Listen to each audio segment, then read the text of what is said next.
dedicated to eastern and southern Kentucky. This is WYMT Mountain News Weekend Edition.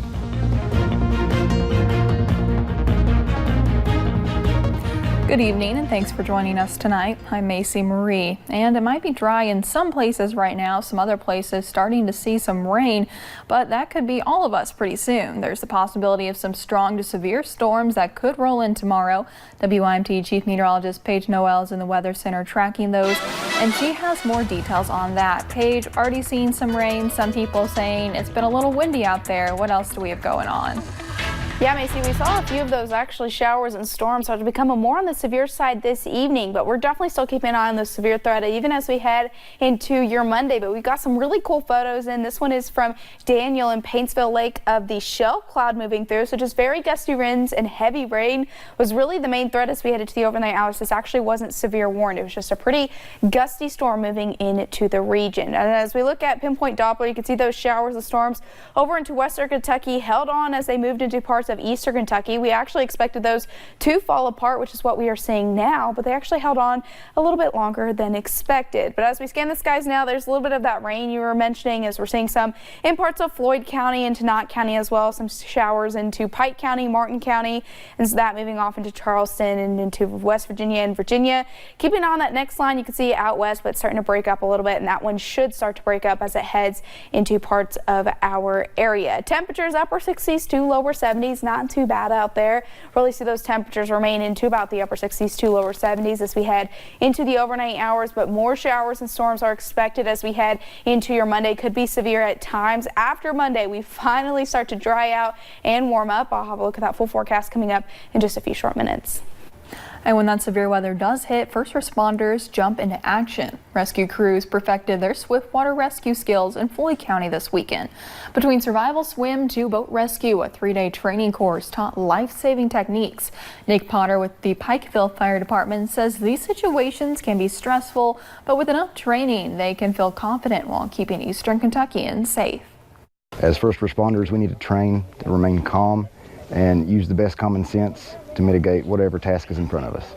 Multiple agencies took part in the classes. There are 2 more classes this year, one next month and another later on in September. Clay County deputies say they arrested a man late Saturday night for threatening to kill people. Deputies say Lidge Nolan had a gun and was threatening to kill someone. When deputies arrived at the home where the threats were taking place, a woman told them Nolan hit her with that gun. Nolan told deputies he wanted them to shoot him and argued with them. Deputies had to use a taser when arresting him. Kentucky lawmakers are helping fight the opioid crisis with new laws going into effect on Thursday. One allows pharmacists to distribute Narcan to people or agencies that provide training. Narcan is a substance that can reverse the effects of an overdose. The Madison County coroner says he's seen an increase of overdoses recently, and it's important to make sure Narcan is in the right hands. May have repeat performers. You may give them Narcan once, twice, 3 times. But, you know, the laws and limitations are going to run out, and there's not going to be somebody there. It's like finding Narcan in somebody's pocket who's dead. Well, who did you think was going to give it to you? As part of that law, if someone dies from an overdose, the person who gave them the drugs can be charged with second-degree manslaughter. An anti-heroin overdose coalition in the Cincinnati region has issued a warning after a sudden spike in suspected drug overdoses. Emergency responders were called to 23 suspected overdoses between 6 a.m. Friday and 6 a.m. on Saturday. The coalition's alert did not specify how many deaths might be attributed to the latest spike in overdoses. Much of Ohio has been experiencing overdose surges since about April, with spikes tending to occur on the weekends. People in Southwest Virginia have an opportunity to get free medical care this upcoming weekend in Wise County. Remote Area Medical, along with the Health Wagon, will host a RAM clinic at the Wise County Fairgrounds starting on Friday, June 28th, running through June 30th, that's Sunday. The parking lot will be open no later than midnight each morning, and ticket distribution will begin at 3 a.m. Dental, vision, and medical services will all be provided free of charge with no questions asked. The Mother of Good Counsel Church in Hazard celebrated their 80th anniversary today. Though the church was built back in 1939, members began meeting as early as 1913. WYMT's Katie Cook talked to some of its members today as they celebrated their anniversary. Just up these steps, you will find a true work of art. I love everything about the church. A building first dedicated in 1939. I have many memories. And behind these stone walls are arguably some of the nicest people you'll ever meet. Everybody knows everybody and cares about everybody. The members of this church share a special bond through their faith. We had a lot of nice priests. The longest been Father Mike. He used to been here 20-some years. And usually no priest stays that long at one place. Maria Hall started attending back in 1956. She moved to Hazard from Europe. And I'm glad to be here. A special Sunday morning filled with prayer, singing, and celebration. It's a very comfortable place. It's a very peaceful place. This historic building serves as the only Catholic church in Hazard. I was born a Catholic when I left Hungarian, and I'm still a Catholic, and I'm gonna die one. Giving the congregation a place for faith and friendship. In Perry County, Katie Cook, WYMT Mountain News. The church holds services every Sunday, and members say new visitors are always welcome. Archers from all over the country gathered at the Laurel County Fairgrounds for the Matthews ASA tournament over the weekend. But one amazing duo caught everyone's eye. Austin Jones and his dad, Jason, have been a team since day one, traveling across country, competing in the sport they love. As Austin gives directions to his dad on where to place the bow, all Jason does is pull the trigger. Having him by my side on every target just makes everything easier. At first we couldn't shoot very good at all. I mean, we'd shoot big old groups like that, and so I never thought that we'd be able to shoot together, especially not to this extent where he could, compete nationally. Along with archery, Austin is an inspirational speaker, filmmaker, writer, and a conservationist. You've seen him on the court, but chances are you have not seen him like this before.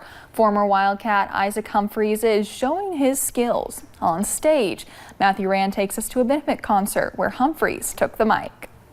You can take everything I have. You can break everything I am. I have two loves, basketball and music, and I thought it would just be really cool for our fan base and for BBN to see another side to us and another side to me. UK fans packed the Lexington Opera House Sunday night, excited to hear the soulful side of Isaac Humphries. Love music, love Isaac Humphries, been UK basketball fan forever. Kentucky graduate and longtime fan Michelle Kelly came prepared to show off her support for Humphries. She has two reasons to be here. We know he has a beautiful voice, so we're going to be enthralled with that. But it also supports Ronald McDonald House, which is a great charity, and we have a daughter who had childhood cancer who's with us, and she survived, and I know Ronald McDonald House does a great job, so we want to support them. Ellis Hosfield, a little girl whose family stayed at the Ronald McDonald House for 3.5 months when she was born, got to meet Humphries backstage. How was that? It was very fun. I was a bit nervous. He is pretty tall. How tall do you think he is? Like 20 feet.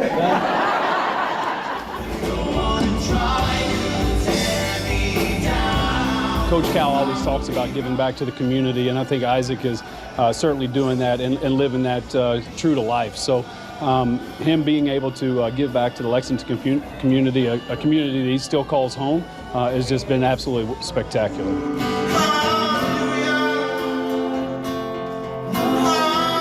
It was a night of music Humphries dedicated to Big Blue Nation. They really are the best fans in the world. Go, Big Blue! Go, Big Blue! Certainly a great night for fans there. And switching gears now, in Arcadia, California, demonstrators were outside the Santa Anita racetrack Sunday protesting the latest horse death. A horse named American Currency suffered a severe leg injury on Saturday, and this was the 30th horse since September 26 to have died. Santa Anita says they're making changes to reduce the number of injuries and deaths. Trainer Jerry Hollendorfer was banned from Santa Anita after a fourth horse died in his care. There were terrifying moments in Missouri when a hot air balloon made a hard landing into a crowd of people. It happened at a festival in the city of Hannibal. At least 3 people were hurt, and people were scrambling to dodge the fast-moving basket. On board, the pilot and a passenger trying to help steer through the crowd. More than 1,000 people were attending that festival celebrating the city's bicentennial. Melanie Locke captured the accident on her cell phone. What was the reaction of the crowd? The crowd was really shocked and scared, and people were getting up and running for their lives. The balloon cut through trees and lawn chairs and knocked people to the ground. It took rescue crews less than an hour to secure the scene before balloons were relaunched back into the sky. It's been nearly 1 month since a mother of 5 children disappeared in New Canaan, Connecticut. Investigators were searching at a trash facility recently in connection with that case. Jennifer Doulos was reported missing on May 24th. That's the same day police say cameras in Hartford's North End recorded someone fitting the description of her estranged husband, Fotis Doulos, and his girlfriend, Michelle Troconis, dropping off garbage bags and dumpsters along a 4-mile stretch of Albany Avenue. A community is mourning this weekend. 11 people lost their lives in a skydiving plane accident that happened on Friday. A memorial popped up on Saturday outside the airfield. The plane crashed in Hawaii. Friends, family, and complete strangers paid tribute at a makeshift memorial near that crash site. Loss of life, and it's never a good thing. You know, people should respect their life. You never know when it's going to end. You're here today, you're gone tomorrow. Officials first said 9 people were on board when the plane crashed, but police revised the passenger count on Saturday and the death toll ticked up to 11. New Hampshire Deputy Attorney General Jane Young identified the 7 motorcyclists who died Friday night after they were struck by a pickup truck towing a flatbed trailer. The crash happened Friday around 6:30 when the truck and trailer collided with the group of 10 motorcyclists on Route 2. During a Sunday news conference, authorities identified the victims who were members of Marine Jarheads MC, a motorcycle club that includes Marines and their spouses. And still to come on Mountain News Weekend Edition. We're not the only ones dealing with the threat of severe weather. We'll show you some video of flooding over in Iowa. And a line of strong to severe storms are likely Monday afternoon. We'll break down that full forecast next.